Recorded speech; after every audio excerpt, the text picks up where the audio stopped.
তোমরা যারা পরীক্ষা দিয়ে এলে আজকের কোশ্চেন বায়োলজি তোমরা দেখে নাও থার্ড সেমিস্টারের জন্য।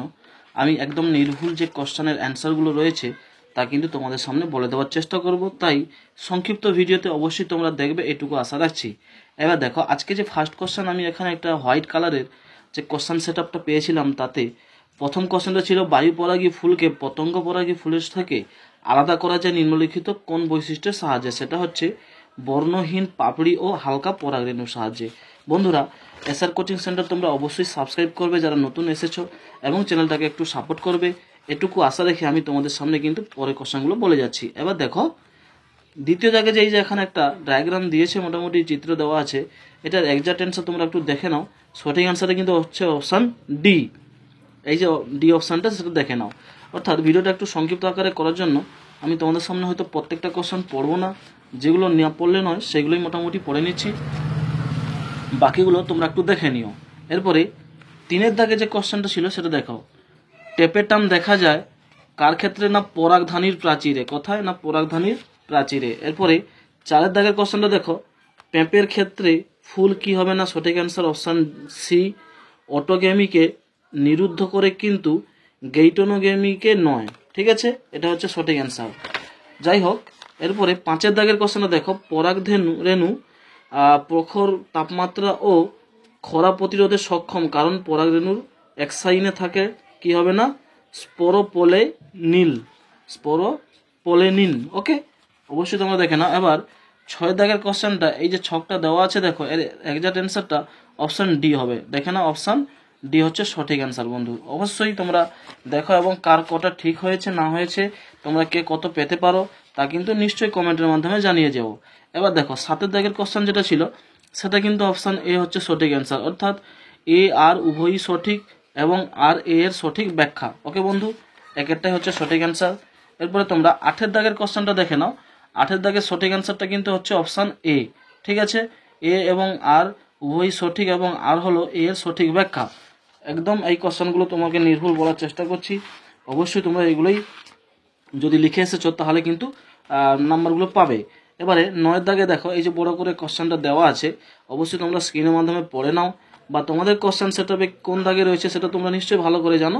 এর সঠিক অ্যান্সারটা কিন্তু হচ্ছে এমনিওসেন্টেসিস। কি হবে? না এমনিওসেন্টেসিস। ওকে বন্ধু, এরপরে দেখো, ড্যাশ একটি যৌন রোগ নয়, সেটা হচ্ছে ম্যালেরিয়া। অবশ্যই কোশ্চেনটা জানো, অপশান বি হচ্ছে সঠিক অ্যান্সার, তা কিন্তু তোমরা দেখে নিও।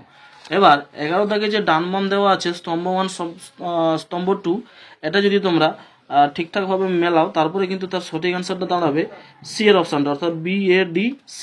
ঠিক আছে বন্ধু, আমি তোমাকে কিন্তু এক্সাক্ট অ্যান্সারগুলো জাস্ট বলে দেওয়ার চেষ্টা করছি, অবশ্যই তোমরা প্রথম থেকে শেষ পর্যন্ত দেখতে থাকো। 12 দাগের কোশ্চেনের সঠিক অ্যান্সারটা হবে কিন্তু বন্ধু অপশান সি। ওকে, যে স্তর থেকে জননকোষ উৎপন্ন হয় তা হলো কি? না প্রজনন আবরণী কলা। ওকে বন্ধু, এবারে 13 দাগের কোশ্চেনটা দেখো। উভয় বাক্যই সত্য, এটা হচ্ছে সঠিক অ্যান্সার। কি হবে? না উভয় বাক্যই সত্য। ওকে, এরপরে 14 দাগের কোশ্চেনটা অ্যান্সার দেখো।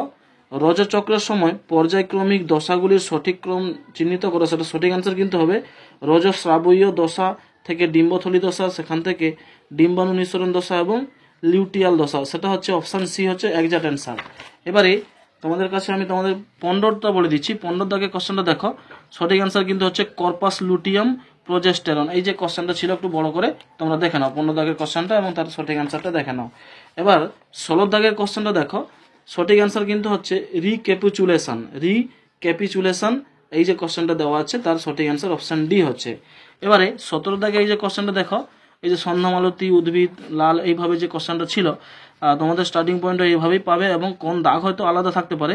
এর সঠিক অ্যান্সার কিন্তু বন্ধু অসম্পূর্ণ প্রকটতা, অপশান এ হচ্ছে এক্সাক্ট অ্যান্সার। এবারে 18 দাগের এক্সাক্ট অ্যান্সারটা দেখো, 1:1:1:1, অর্থাৎ যে অপশান বি রয়েছে সেটাই কিন্তু সঠিক অ্যান্সার। এবারে 9 দাগে দেখো, 9 দাগে যে ডান বাম মেলানো রয়েছে বা স্তম্ভ 1 স্তম্ভ 2, এখানে কিন্তু সঠিক অ্যান্সার অপশান সি হবে, DCBA, এইভাবে সঠিক অ্যান্সারটা আসবে। তোমরা কি করেছো না করেছো বা কার কটা এখনো অবধি ঠিক হয়েছে তা কিন্তু অবশ্যই কমেন্টে জানিও, এবং এক্স্যাক্টলি ওভারঅল তোমরা যদি টোটাল করো সেখানে কত হচ্ছে সেটাও বলে যাবে। 20 দাগের কোশ্চেনটা যদি এক্স্যাক্ট করা যায়, সেটা সঠিক অ্যান্সারটা কিন্তু হচ্ছে অপশান এ, অর্থাৎ এ এবং আর উভয়ই সঠিক এবং আর এর সঠিক ব্যাখ্যা, এটা হচ্ছে সঠিক অ্যান্সার বন্ধু। এবারে 21 দাগের কোশ্চেনটা দেখো, 21 দাগের সঠিক কোশ্চেনটা যে রয়েছে, কোশ্চেনটা এটাই সঠিক অ্যান্সার কিন্তু বন্ধু এ বি ও শ্রেণী, মানে রক্ত শ্রেণী, অর্থাৎ বি এর অপশনটা হচ্ছে এক্সাক্ট অ্যান্সার। 22 দাগেরটা দেখো, 22 দাগে এক্সাক্ট অ্যান্সার, সেটাও বি, অর্থাৎ 8, এটাই হচ্ছে সঠিক অ্যান্সার। তোমরা দেখে নাও, স্ক্রিনে রয়েছে তোমাদের সামনে প্রশ্নগুলো। এবং 23 দাগের কোশ্চেনটা দেখো, 23 দাগের কোশ্চেনটা হচ্ছে উভয় বাক্যই সত্য। ঠিক আছে বন্ধু, উভয় বাক্যই সত্য, এই যে কোশ্চেনটা রয়েছে, এবং তার এক্সাক্ট অ্যান্সার অপশান এ। এরপরে 24 দাগের কোশ্চেনটা দেখো, ই কলিতে লেক অপারণ সক্রিয় হয় যখন, সেটা সঠিক অ্যান্সার হচ্ছে অপশান এ, ল্যাকটোজ উপস্থিত থাকে এবং রিপ্রেসর এর সঙ্গে যুক্ত হয়। ঠিক আছে, এটা হচ্ছে সঠিক অ্যান্সার, অবশ্যই তোমরা দেখে নিও, কমন পেয়েছো নিশ্চয়ই। এবার দেখো 25 দাগে দেখো, এই যে কোশ্চেনটা রয়েছে তার সঠিক অ্যান্সার কিন্তু অপশান এ, ডিএনএ নির্ভরশীল ডিএনএ পলিমারেজ বহু শৃঙ্খলী ভবন অনুঘটিত করে 5, এই যে দেওয়া 3 অভিমুখে। ঠিক আছে বন্ধু, অর্থাৎ এ অপশানটা হচ্ছে সঠিক অ্যান্সার। এবারে চলে যাচ্ছি 26 দাগে কোশ্চেনটা দেখাচ্ছি, এই যে কোশ্চেনটা তোমার ছিল তার কিন্তু সঠিক অ্যান্সার হচ্ছে অপশান সি, এসএসবি। ওকে বন্ধু, এক্সাক্ট অ্যান্সার এটাই। এরপরে 27 দাগে দেখো, সঠিক অ্যান্সার হচ্ছে ডিপ্লোকক্কাস নিউমোনি, অ্যাকচুয়ালি এইটা হচ্ছে অপশান এ সঠিক অ্যান্সার। 28 দাগের কোশ্চেনটা দেখো, এই রয়েছে তার কোশ্চেন, সঠিক অ্যান্সার কিন্তু ব্যাকটেরিয়াল ট্রান্সফরমেশন, অপশান বি হচ্ছে সঠিক অ্যান্সার।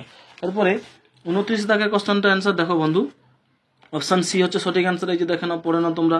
এরপরে 30 দাগে দেখাচ্ছি, 30 দাগের অপশান এ, অর্থাৎ 29 দাগে ছিল অপশান সি, আর 30 দাগে হচ্ছে অপশান এ, তাপে মৃত, এই যে দেওয়া রয়েছে কোশ্চেনটা, অবশ্যই তোমরা দেখে নিও। এরপরে 31 দাগে কোশ্চেনটা দেখো, এর সঠিক অ্যান্সার কিন্তু অপশান বি হচ্ছে এক্সাক্ট অ্যান্সার। ঠিক আছে বন্ধু, এই যে বি অপশান, এটাই হচ্ছে তোমাদের জন্য ঠিক হবে। এবারে 32 দাগে দেখো, জীবাশ্ম বা তোমার যে সি অপশানে রয়েছে সেটাই হচ্ছে সঠিক অ্যান্সার। 33 দাগে দেখো, এখানে একটা আবার ডান বাম এসছে, যেটা সঠিক অ্যান্সার হচ্ছে অপশান সি, অর্থাৎ ই বি ডি সি এ, এই করে করলে মোটামুটি সঠিক অ্যান্সারটা অপশান সি পাচ্ছ। এরপরে তোমরা 33 দাগের কোশ্চেনটা একটু দেখে নাও, সরি 33টা তো আমি দেখালাম, এবারে 34টা দেখাচ্ছি। 34টা মোটামুটি এই যে কোশ্চেনটা রয়েছে তার সঠিক অ্যান্সার কিন্তু বন্ধু এই যে অপশান সি। ঠিক আছে, এরপরে 35 দাগেরটা দেখো, 35 দাগের সঠিক অ্যান্সার এই যে দেওয়া রয়েছে এখানে স্টেটমেন্টগুলো, মোটামুটি তার সঠিক বিকল্প যদি বাছা হয় অপশান ডি, এই অপশানটা হচ্ছে সঠিক অ্যান্সার। অর্থাৎ বন্ধু বেস্ট অফ লাক, মোটামুটি প্রত্যেকটা কোশ্চেন তোমাদের সামনে তুলে ধরলাম, এবং কে কত পাবে তোমাদের অবশ্যই নিজেদের যে সঠিক কে কটা ঠিক করেছো তা কিন্তু কমেন্টে জানিয়ে যাও। বেস্ট অফ লাক, ওসার কোচিং সেন্টার সাবস্ক্রাইব করে বন্ধুদের মাঝে শেয়ার করে নোটিফিকেশন অন করো। ধন্যবাদ।